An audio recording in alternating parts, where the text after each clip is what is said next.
Hello everyone, teach योद्धा के इस ऑनलाइन प्लेटफॉर्म पर आप सभी का स्वागत है। सीटेट का एग्ज़ाम हो चुका है और सभी स्टूडेंट्स के दिमाग में एक क्वेश्चन चल रहा है कि सीटेट का नॉर्मलाइजेशन किस तरीके से होगा, नॉर्मलाइजेशन में क्या मार्क्स इंक्रीज़ होंगे या डिक्रीज़ होंगे, कौन से शिफ्ट के मार्क्स ऊपर नीचे होंगे। तो इन सारी चीज़ों को आज हम इस वीडियो में क्लियर करेंगे। तो सबसे पहले मैं बता दूँ कि सीटेट का जो नॉर्मलाइजेशन होता है वो एक फार्मूले पर डिपेंड करता है। एक फार्मूला होता है जिसमें कि कुछ डेटा होते हैं, उन डेटा को उसमें फिल कर दिया जाता है और नॉर्मलाइजेशन उसी हिसाब से कर दिया जाता है।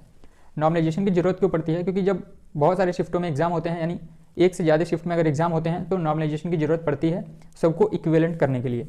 तो यदि मैं बात करूं कि नॉर्मलाइजेशन में क्या होगा, तो आप ये समझिए कि यदि किसी स्टूडेंट के जिस शिफ्ट में एग्ज़ाम हुआ है उस शिफ्ट का पेपर, उस शिफ्ट का जो पेपर था वो अगर ईजी रहा, मान लीजिए किसी स्टूडेंट का पेपर ईजी रहा और फिर किसी शिफ्ट में किसी और स्टूडेंट का जो एग्ज़ाम था, किसी और स्टूडेंट का जो शिफ्ट का पेपर था वो हार्ड आ गया, है ना।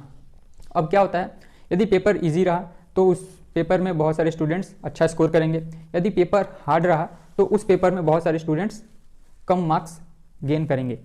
तो अब क्या होता है कि जिस शिफ्ट के पेपर हार्ड होते हैं उसमें स्टूडेंट्स को फ़ायदा मिल जाता है। फ़ायदा किस तरीके का? क्योंकि उसमें यदि पेपर हार्ड आया तो बहुत सारे स्टूडेंट्स के मार्क्स, क्या मैक्सिमम स्टूडेंट्स के मार्क्स कम आते हैं, इसलिए उस शिफ्ट के स्टूडेंट्स के मार्क्स इंक्रीज़ हो जाते हैं। और जो भी पेपर इजी होते हैं उसमें स्टूडेंट्स के मार्क्स क्या होते हैं, उसमें स्टूडेंट्स के मार्क्स डिक्रीज़ हो जाते हैं। तो ये एक फंडा होता है, इस तरीके से मार्क्स इंक्रीज़ और डिक्रीज़ होते हैं। अभी आरआरबी एनटीपीसी का एग्जाम हुआ था, आरआरबी एनटीपीसी में 15 से 20 मार्क्स ऊपर नीचे हुए हैं, यानी 15 से 20 मार्क्स का नॉर्मलाइजेशन देखने को मिला है। यानी कुछ स्टूडेंट्स के 15 मार्क्स इंक्रीज़ हुए हैं, कुछ स्टूडेंट्स के 15 मार्क्स डिक्रीज़ हुए हैं। तो क्या सीटेट में भी इस तरीके का नॉर्मलाइजेशन होगा? तो सीटेट में मान के चलिए इतना डिफरेंस तो नहीं होगा।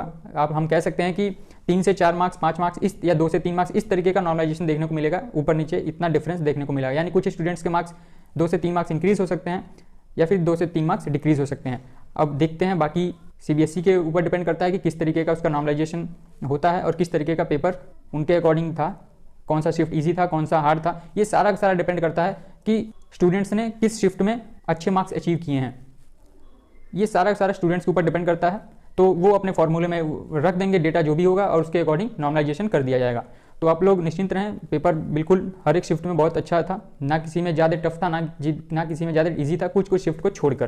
तो इसलिए नॉर्मलाइजेशन में ज़्यादा ऊपर नीचे होने के चांसेस कम है। बाकी अब देखते हैं रिजल्ट कैसा रहता है। अब आंसर की भी 2 से 3 दिन में आपका जारी कर दिया जाएगा, उसके बाद आपका रिजल्ट भी जारी हो जाएगा। किसी भी प्रकार का डाउट हो, किसी भी प्रकार का आपको कुछ पूछना हो तो आप नीचे कमेंट बॉक्स में डाल सकते हैं या फिर मुझे इंस्टाग्राम आईडी पे फॉलो करके अपने डाउट पूछ सकते हैं। Thank you.